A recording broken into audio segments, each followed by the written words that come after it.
The Avengers!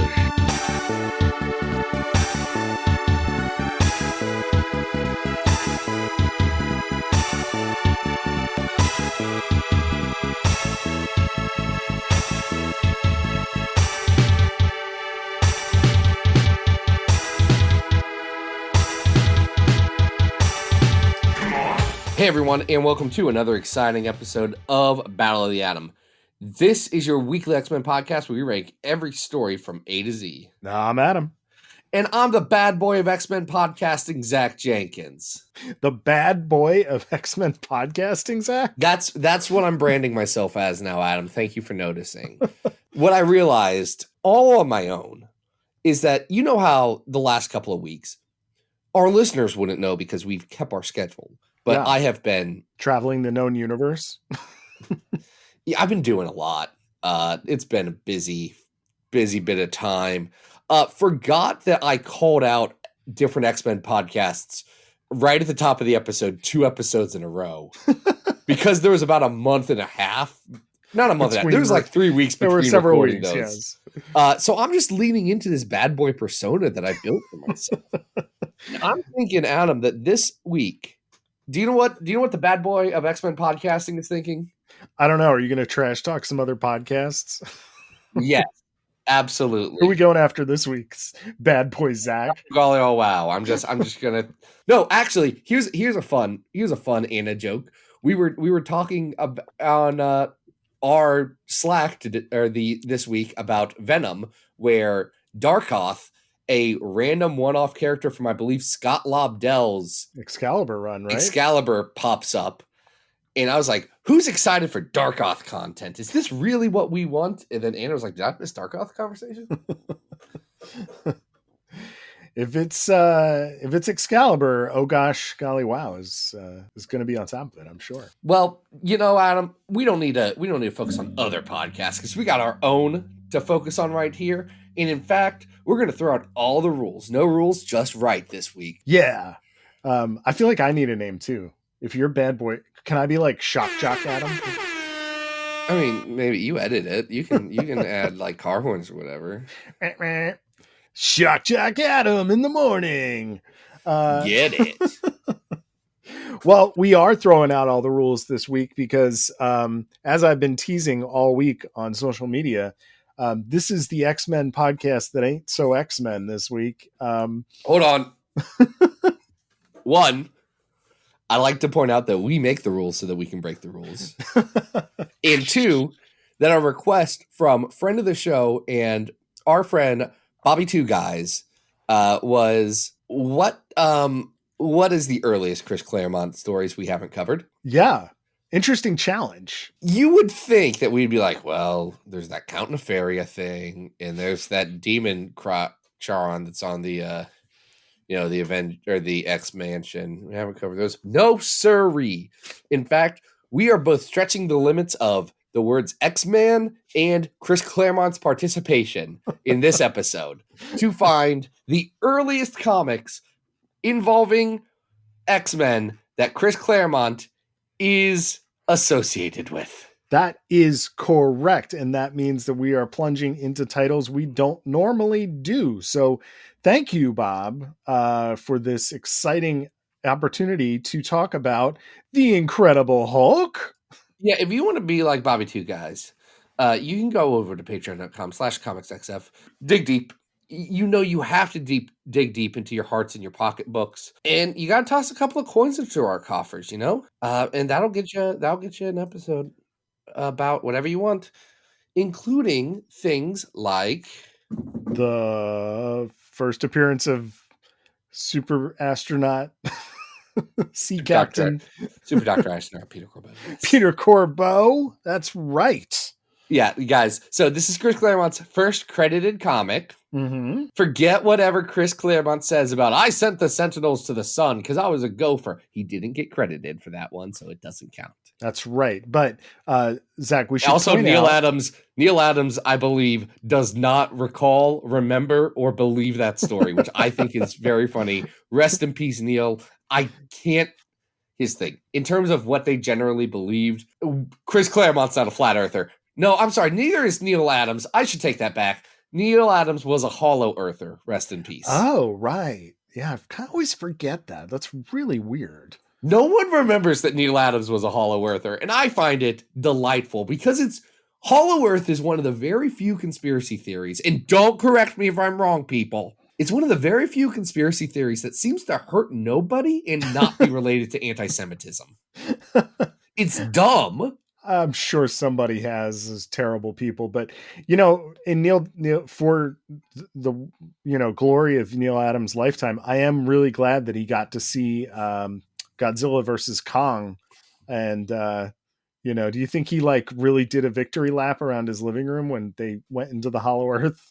Bud, I am sure that he was ecstatic about all of the Hollow Earth content in Godzilla vs. Kong, a good movie. I love that movie. All right, we're getting away from The Incredible Hulk number 148, and we should specify this credited to Chris Claremont, because I'm looking at the credits and I see written by Archie Goodwin. And Archie Goodwin did write it. Drawn by Herb Trimp. Wrote it. And inks by John Severin and letters by Artie Simek. What is this little tiny footnote here? Oh, it's plot assist by Chris Claremont. A welcome plotting assist from Chris Claremont.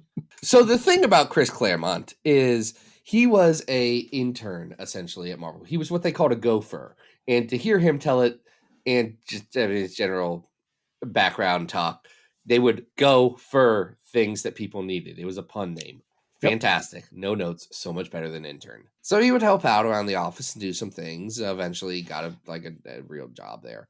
But honestly, not unlike how Stan Lee started the company, except for I think it was a friend of the family that got Chris in, not his uncle. Oh, okay.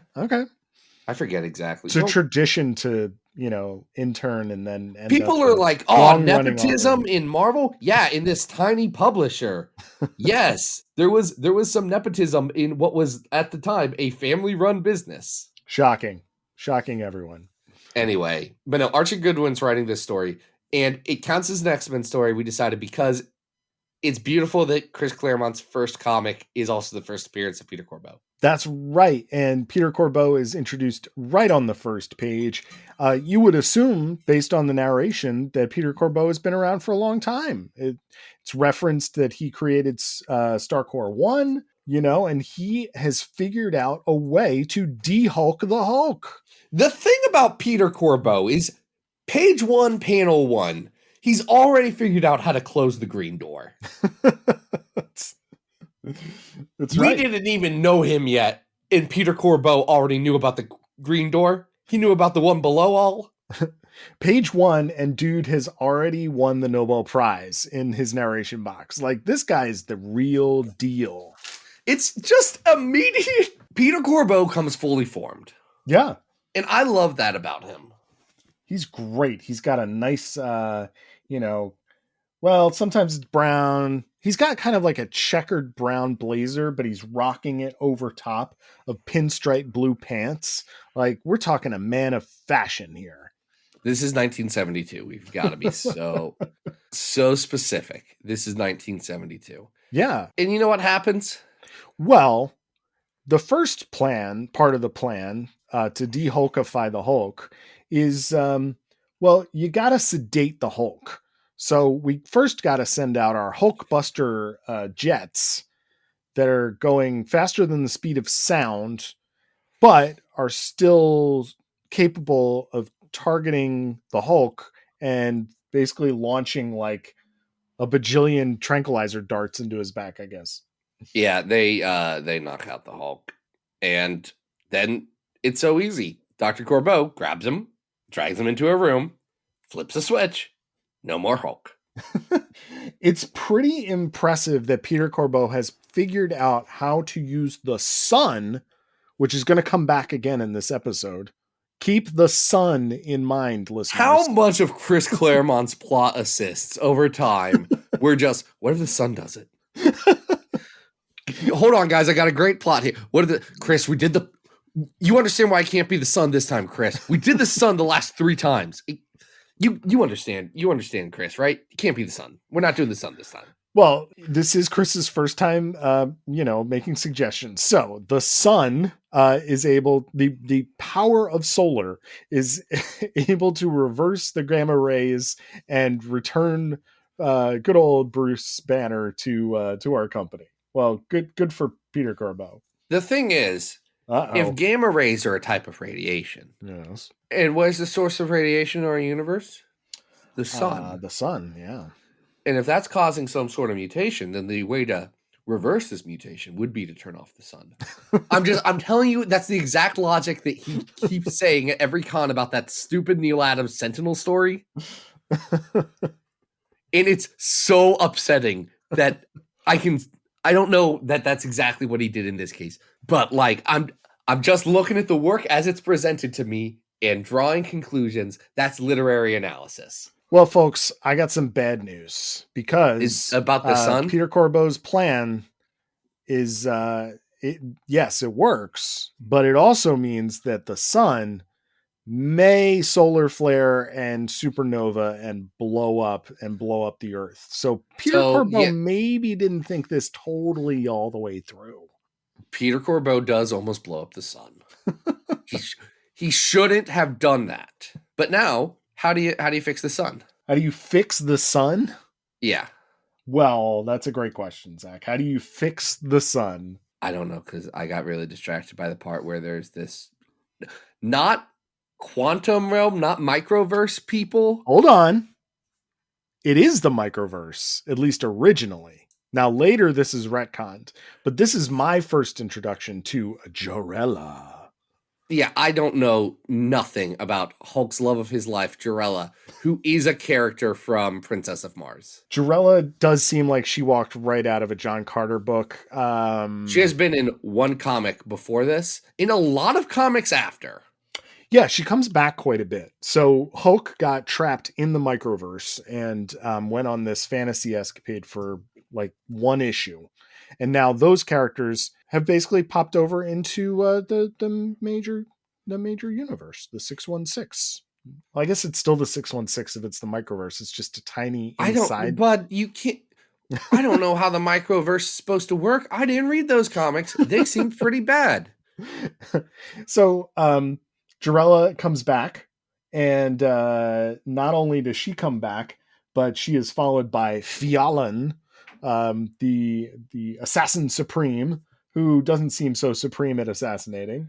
And they save the day, I guess.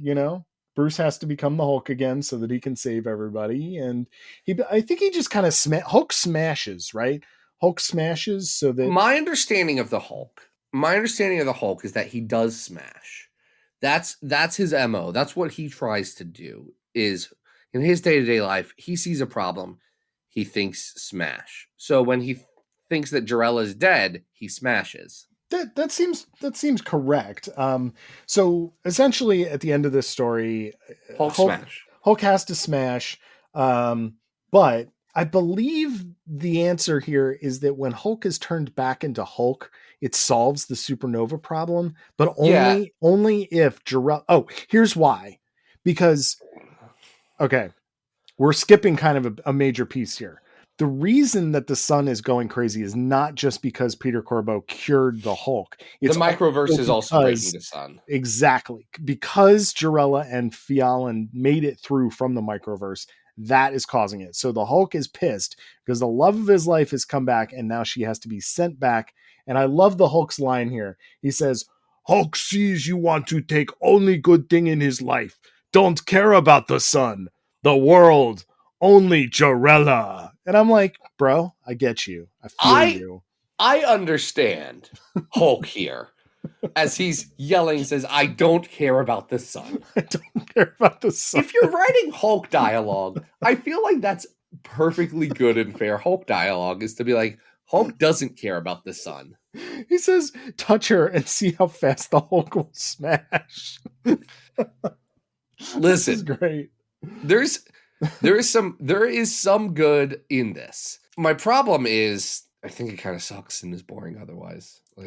I had a lot of fun reading this. It was great spending some time with Peter Corbeau, and it's a Peter change. Corbeau, no notes. Yeah, he's there, man. He's there, and he's like, Jarella, you got to hit the road. I'm not like I'm a Nobel Prize winner. I am not just like losing my Nobel Prize and incinerating the earth. I think it's fair to say for your that love. if I think, and I'm just saying this as a man who does believe in love. I may be a bad boy, but I'm a lover, not a fighter. And I think if the options are your girlfriend has to go home, she doesn't have to die. She has to go home to her house. Yes. Inside of a or tiny the little sun's atom. going to blow up. Mm-hmm. I'm sending her home. Well, because if the sun blows up, then her home blows up too. Exactly. So, this is a pretty win-win. cut and dry situation, Hulk. I know you don't care about the sun. It's a win-win. So now, Zach, we've really kind of gone off the beaten path here with this one. Have we? Because we've brought in Peter Corbeau content. That counts. It is a Peter Corbeau. So I think we both agreed that this still counts as X-Men continuity because we need Peter Corbeau to come from somewhere, and this is where he comes from. This is the true first appearance of Peter Corbeau. And what else can you say about it? I enjoyed this wacky 70s misadventure starring microverse barbarian people. It's a lot of fun. So why don't we try and rank this on our big old list? That's the thing about this podcast. We have a big old list. Sure do. Some people like to keep things loosey-goosey and not set their opinions in stone for 6 years and have to deal with the ramifications of changing tastes and also bad opinions from the before times. Not us. We live with them. That's right. Because we are on the road to 800. We're ranking 750 stories so far. Goodness. The best X-Men story, the House of X Powers of 10. 100 being X Factor the Longest Night. 200 being that time the Prego Brood stuff. That's really our 200? Man. Someday we'll have to do a re-ranking. That's in Wolverine and the X-Men. Number 300 is Spider-Man Perceptions. Number 400 is Uncanny X-Men Quarantine.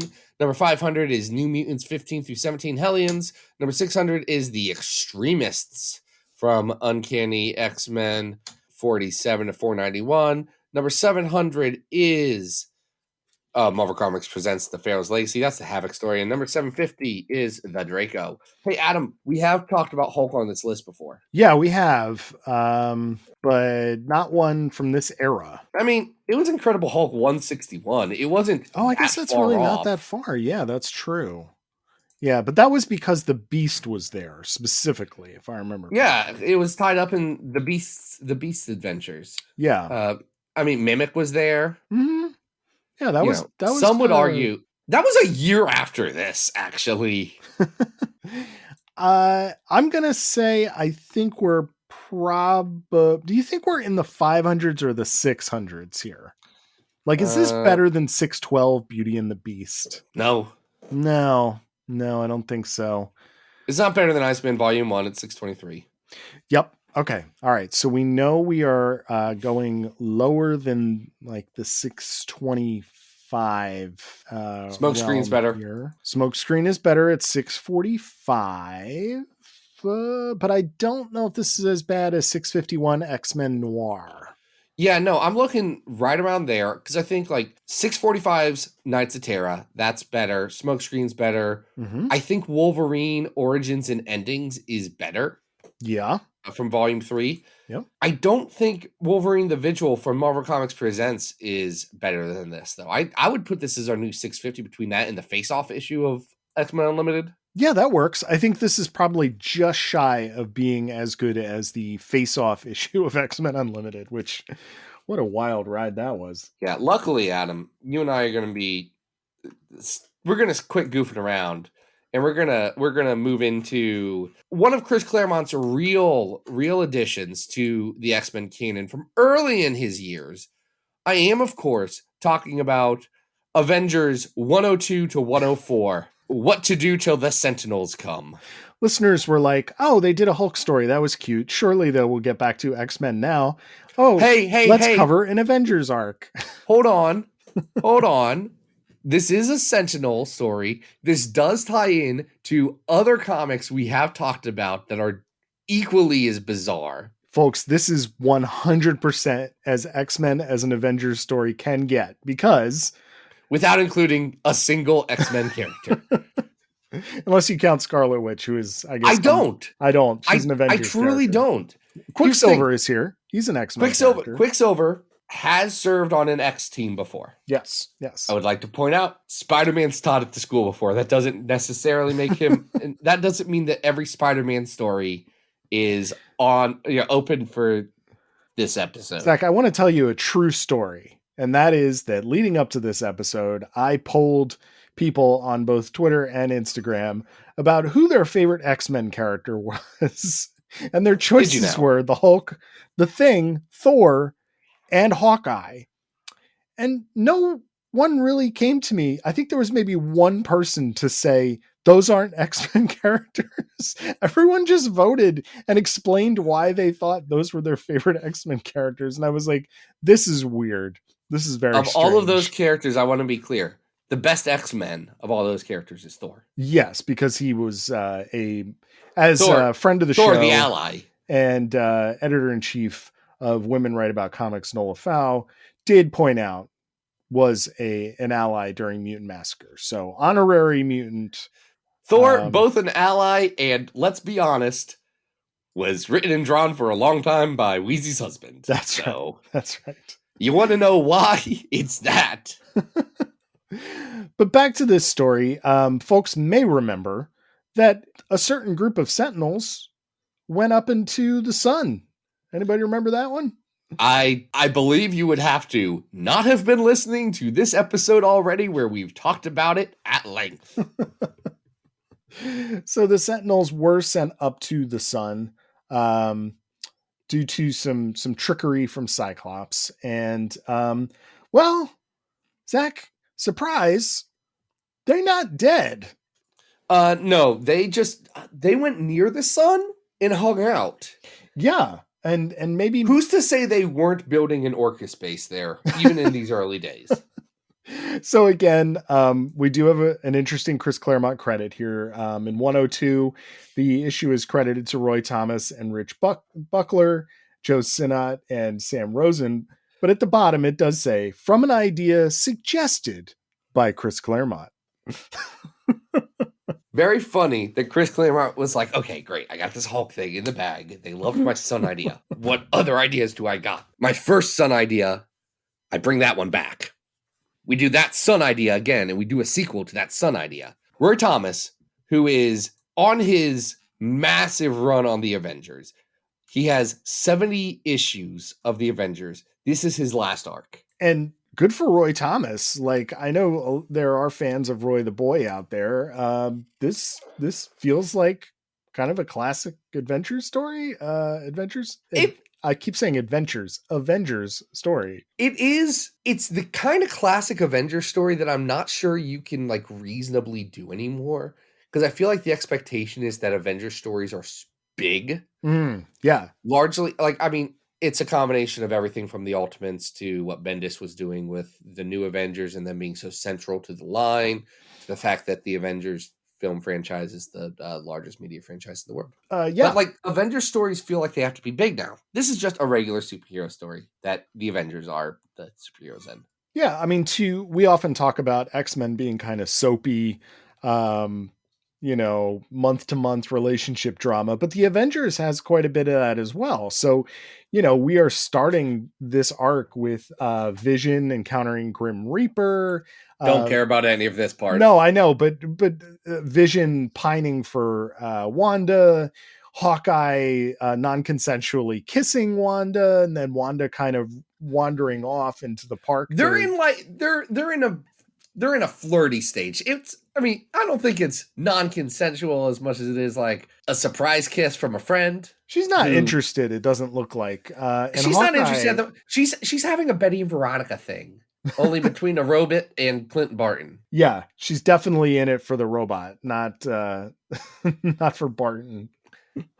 So, of course, as Scarlet Witch is hanging out in the park, in Central Park, one of the Sentinels decides, hey, I need a mutant engine for my Destroy the World plot. And hey, let me take this one. me grab Scarlet you- Witch. And you know where they take her, Adam? What is this location again? Oh, it's the Anthill? Yes, the Anthill. The Anthill, which readers may remember from the 1990s era Marvel superheroes quarterlies that Roy Thomas did a Australian Outback X-Men story in. That is a sequel to this story. Absolutely amazing. We are following up almost immediately. I mean, not immediately, but there are many callbacks to the previous Sentinel story. So when Quicksilver does discover where the Sentinels have been located, who is waiting for them but the frozen and now quickly unfrozen Brotherhood of Evil Mutants? Well, I guess this is a flashback, right? To when they were unfrozen. Yeah. Toad gets a nice moment of clarity here. Yeah, because they go back to the first base first. Right. And this leads Quicksilver to find exactly who he wants, who he thinks might be responsible for this, and that is good old Larry Trask. Larry Trask is such a weird character. He really is. He's a soothsayer. He is a future teller mutant. I think it would be very funny if Larry Trask replaced Destiny on the Quiet Council. I was thinking that the other day when I was reading that. Like, I love Destiny. If they want someone to see a clairvoyant, someone to see the future, I think it would be very, very funny to have a guy whose dad invented Sentinels. Correct me if I'm wrong, but all of Larry Trask's predictions do seem to be completely wrong. I mean, he seems to see the future, but doesn't have any context for what he's seeing. So every time he predicts something, it's wrong. Larry Trask gets Twilight Zone futures. He's like, oh no, this terrible thing, I must stop it. And then he tries to stop it and then dies. Kind of, yeah.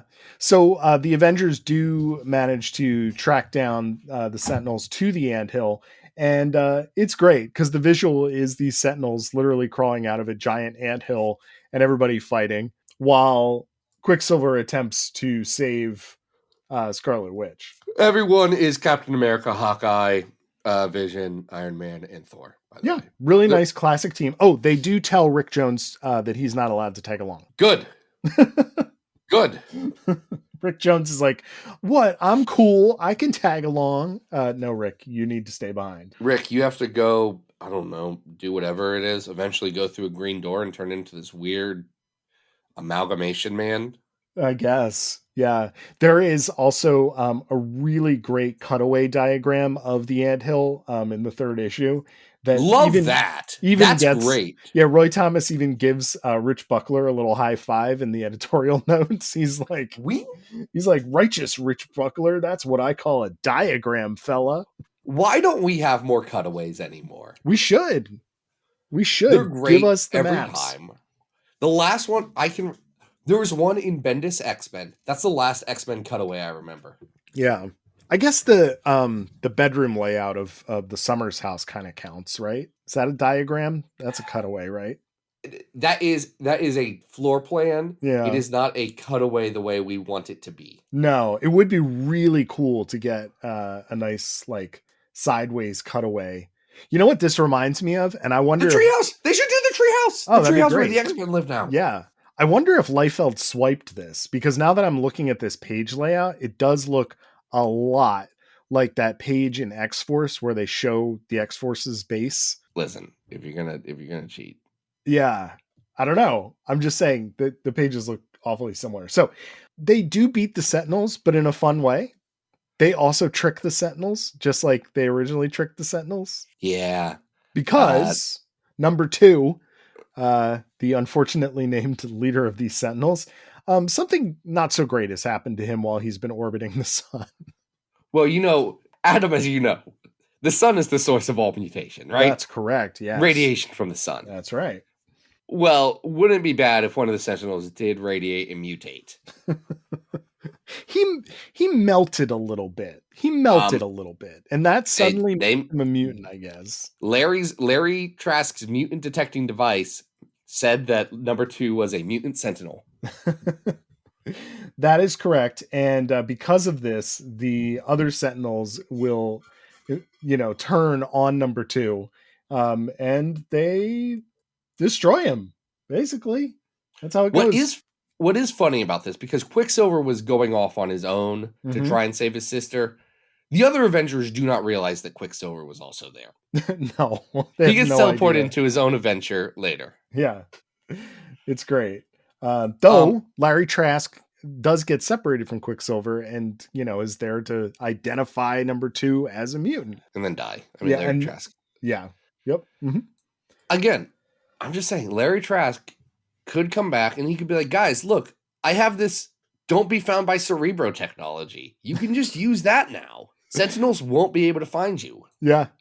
Oh, man. You feel like, actually, you feel like Sebastian Shaw being on the Quiet Council could probably use whatever code he used to make the Sentinels not attack him to just cover everybody's bases. Yeah, that would be a smart move. It'd be an altruistic move, and I know that that's not Sebastian Shaw's MO. No, he's not interested in being particularly helpful to anyone. So I gotta say, for being an Avengers arc, and I am not usually an Avengers guy, I enjoyed this quite a bit. I don't know if it was just because it was Sentinels or, whatever it might be, but this was kind of enjoyable. It was fun. This was a fun little one. Yeah, it was. We did a fun one this time. Another one from 1972. I don't think it's as good as 374 on our list, Savage Avengers 1 through 3, The City of Sickles, No. which has Conan the Barbarian drinking PBR and using Wolverine as a club. Yeah, but I do think it's better than the Incredible Hulk issue we just talked about with Peter Corbeau. I don't. How do you feel about it compared to the 1980s X-Men versus the Avengers? A incomplete story. What is that at? That's at 417, which is shockingly high for it. You know what though? I'll give Avengers versus X-Men credit. It really doesn't fall apart until that last issue. The first 3 issues of Avengers versus X-Men are actually kind of pretty good. Yeah, it falls apart in that last issue. And we know why. It had the creative switch. So, right.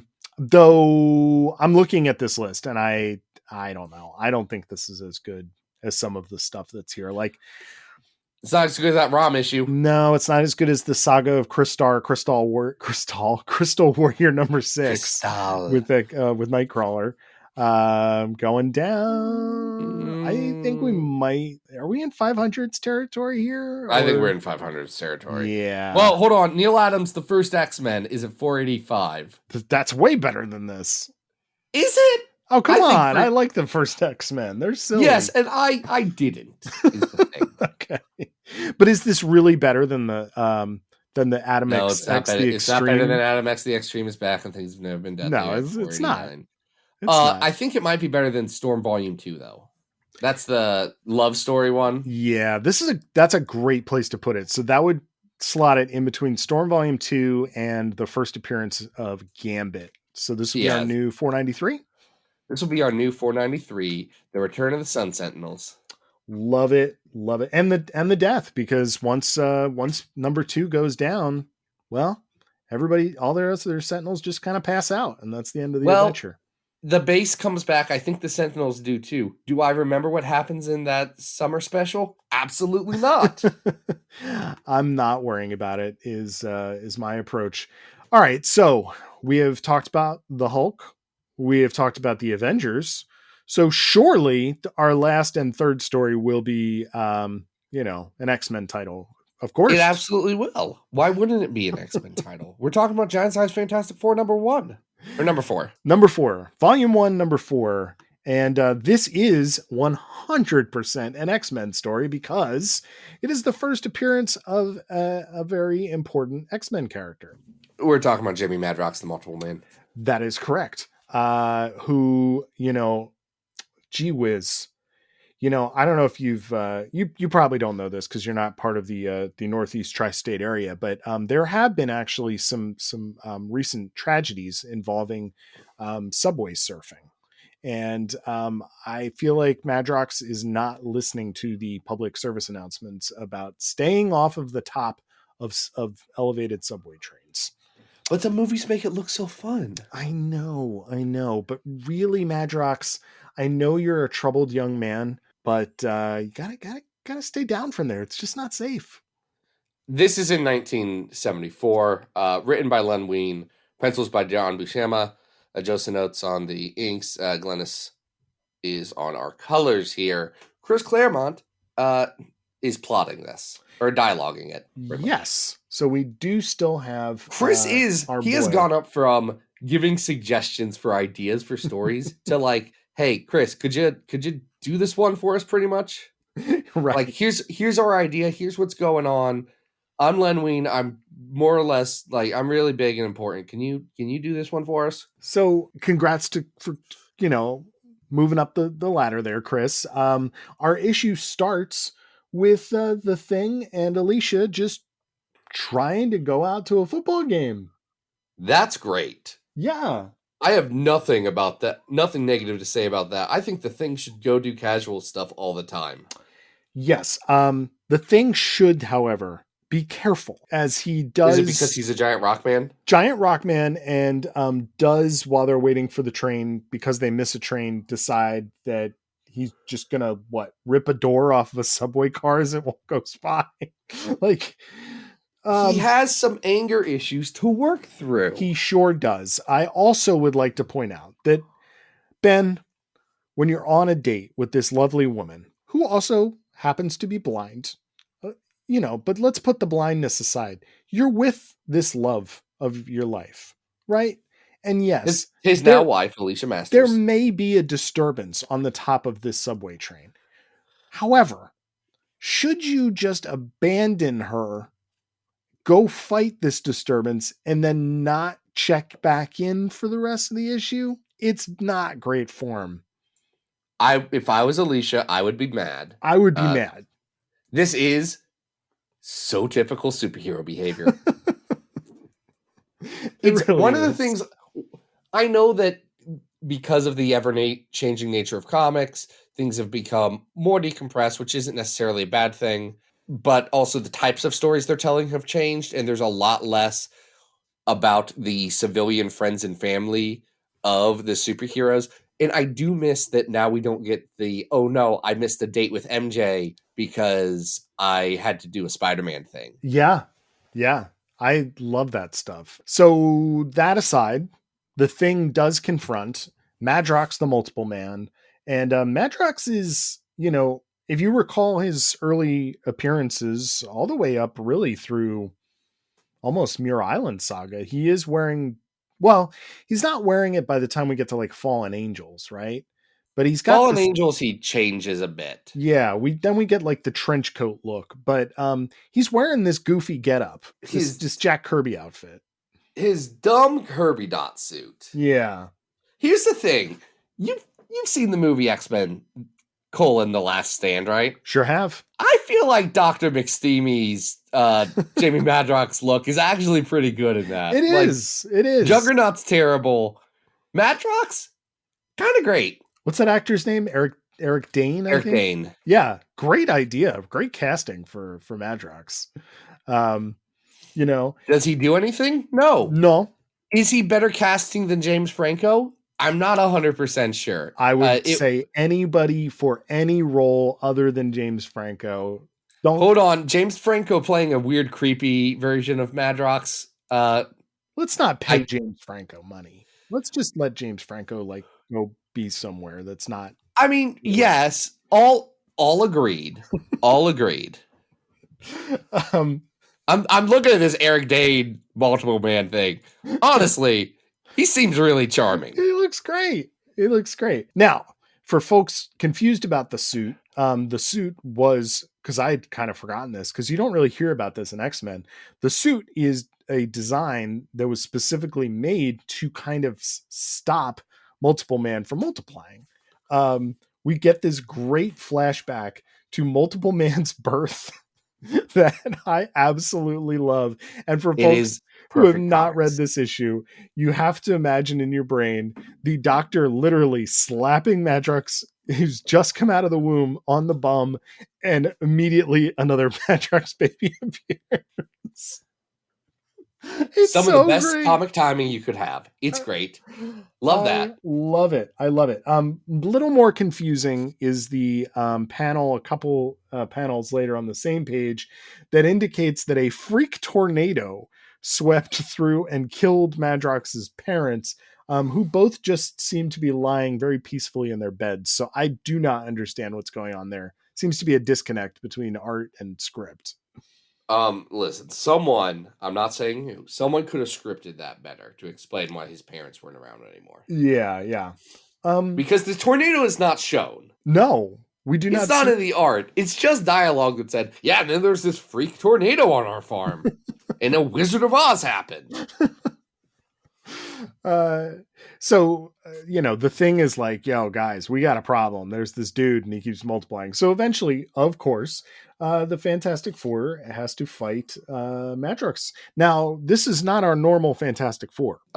Where is Sue in 1974? She's already given birth. I have no idea, but I do know that in her stead, we have Medusa. Yes. Historically, that is a thing. I don't care about Medusa. I can't. We're not big Inhumans people. However, I did love that Medusa looks nothing like she does in her modern, Inhumans getup. She's basically wearing like a purple bathing suit and some like purple pirate boots. I mean, she looks. You can tell why Mike Allred would like absolutely link on to this look, right? Or this kind of envisioning this version of the character, because she looks. She's wearing her Jack Kirby clothes. Yeah, it's great. It's a great look. So they keep hitting Madrox. He keeps expanding. Things are not going well until they get an assist from above. Oh, yeah? Professor Charles Xavier comes out of a plane. This is quite the entrance, Zach. It's a big entrance for him. Do you think this is the X-Copter that we were talking about recently? Absolutely. So the helicopter appears above this fight scene, and Professor X, like in a glowing halo of light, starts to beam down until he falls. His vortex beam has been canceled and starts to fall to the earth. The thing does catch him, and Reed grabs his wheelchair. I feel like that would hurt. Hey, Adam, I have to... it absolutely would. It's an insane scene. I do have to let you know, because I have learned this now, where Sue Storm is. Yeah, where is Sue Storm? Let's go. You and me, who are not Jerry Conway Avengers connoisseurs, okay, wouldn't know that in Fantastic Four 130, the Battleground, the Baxter Building, and this is a Roy Thomas joint, Sue Storm leaves the group. She leaves the Fantastic Four over escalating marital problems. Oh, wow. She is gone, more or less, from there until, like, 141, where Reed Richards shuts down the mind of Franklin Richards for some reason. Damn. I'm sure for a good reason.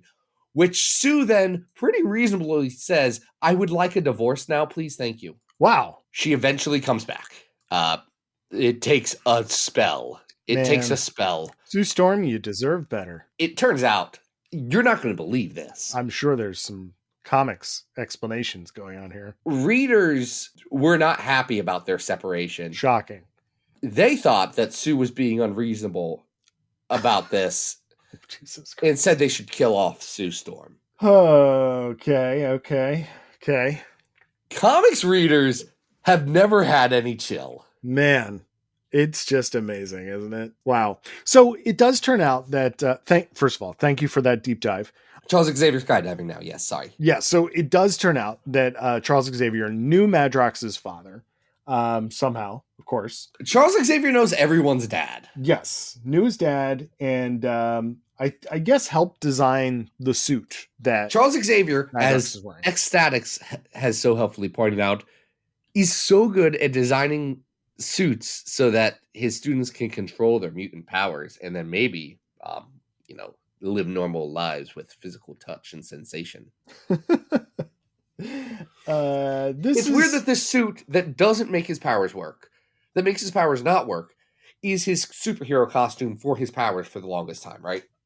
Yeah, I do appreciate that, like, as a design sensibility, they basically took the dots and turned it into a t-shirt. and that's just what he wears all the time, which I think is kind of neat. But it is weird that, like, you're right, it's supposed to be a restriction, it's not supposed to be enabling the powers. But I believe that, am I correct that Professor X like has a staring contest with the Madroxes until they all pass out, essentially? I mean, he uses his mind powers, but yes. Yeah, it just kind of looks like he's just, there's a great sequence of 4 panels where they keep zooming in on Professor X's face until his eyes are like giant and his eyebrows are in his forehead. It's great. Here's my problem with this issue. Yeah. Multiple Man is nothing. Oh, He's no. nothing. He has no personality. He's just angry that his parents are dead, which understandable.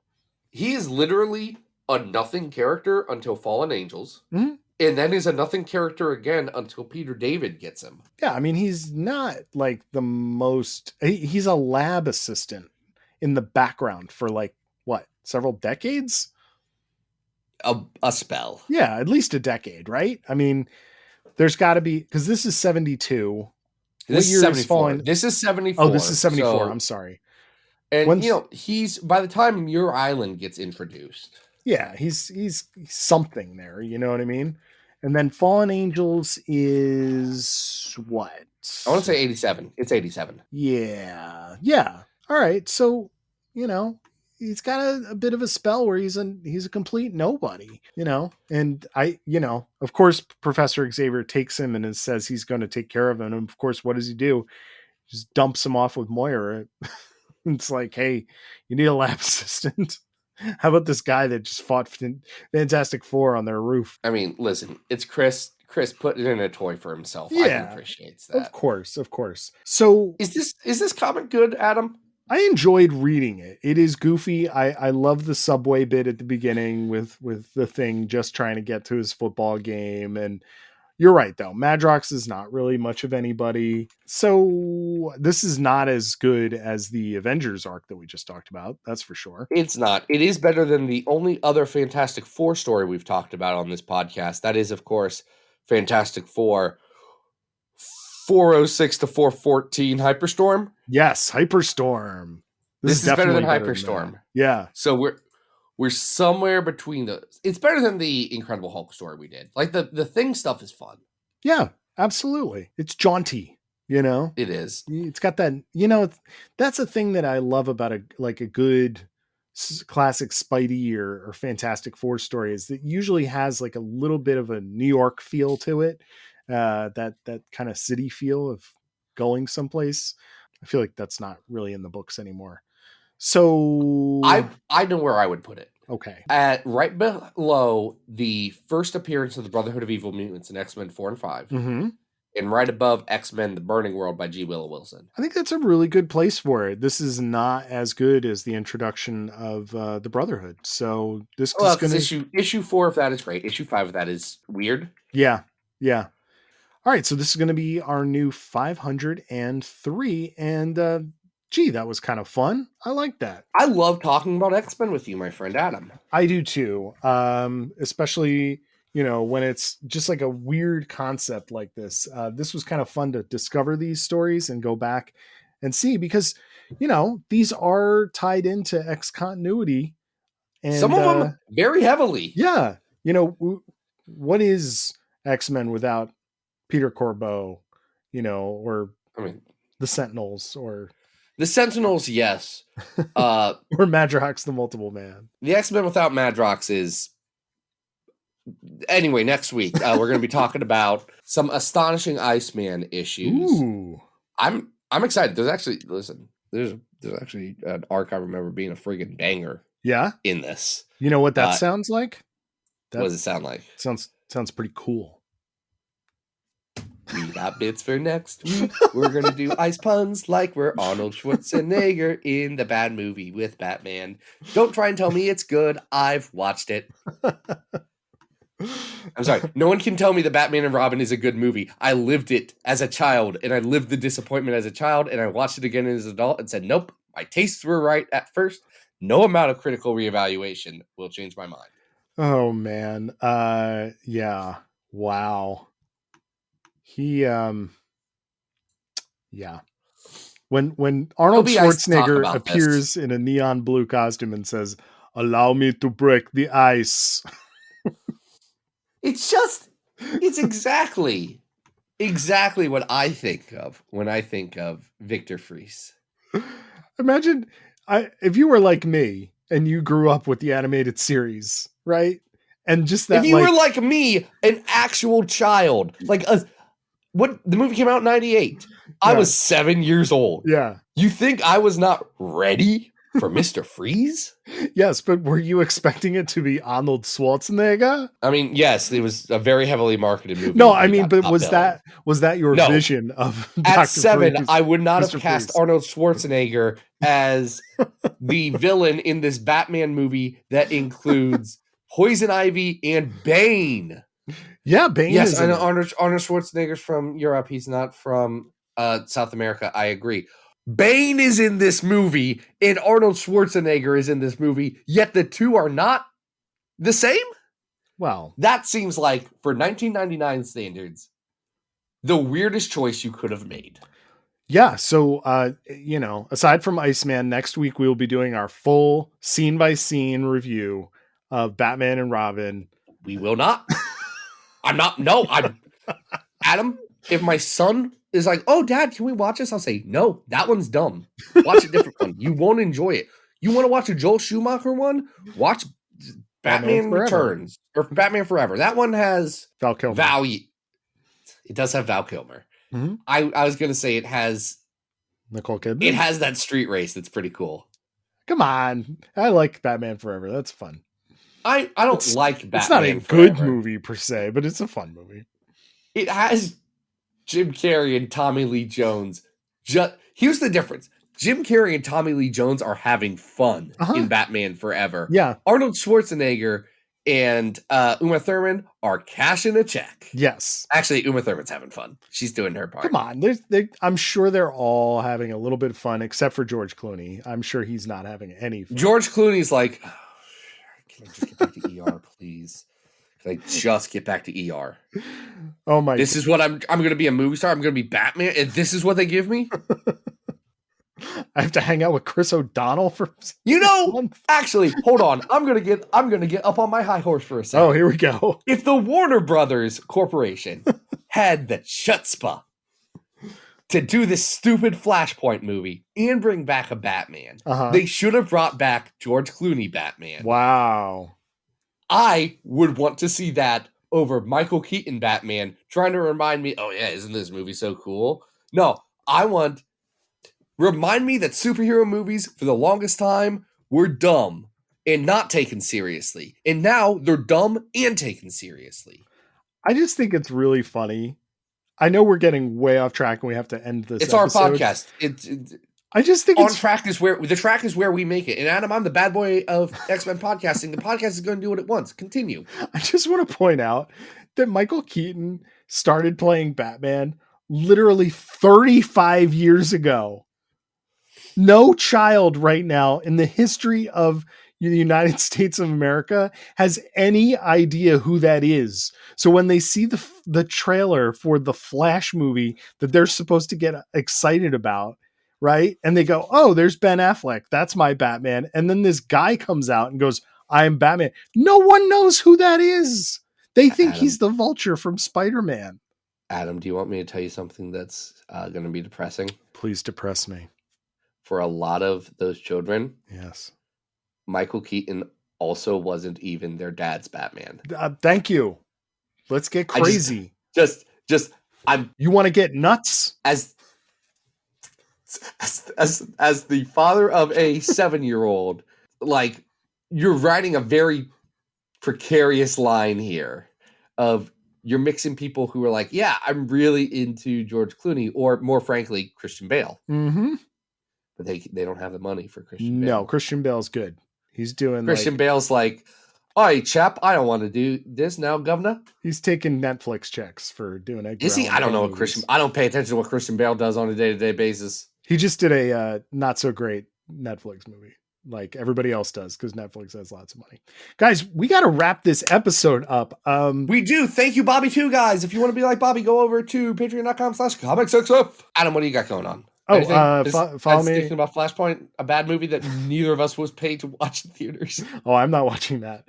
I will not watch it on HBO that I steal from my mom. Yeah, I'll probably stream it on HBO Max with the same level of enjoyment that I watched the Justice League movie, the Snyder Cut. You watched the Snyder Cut, bud? I'm gonna tell you something, Zach. Don't get angry.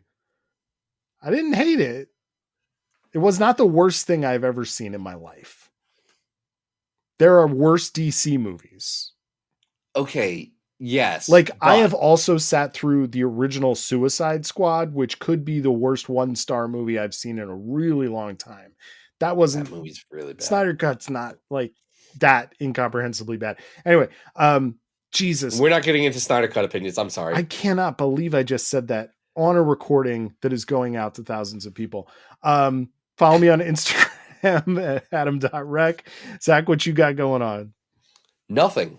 Great. I have nothing. I'm reading a book about trees soon. I just got the notification for my interlibrary loan. I love it. Man. I got my tree book. It's great. About old trees, and I'm like, yes, breathe in. This that is what pollen. I'm reading now. It's great. Drink that sap. Next week we're talking about Iceman. We got distracted and talked about Batman movies for 10 minutes, so call that some bonus content for you. Until next time, this has been Battle of the Atom. We hope you survived the experience. Get it!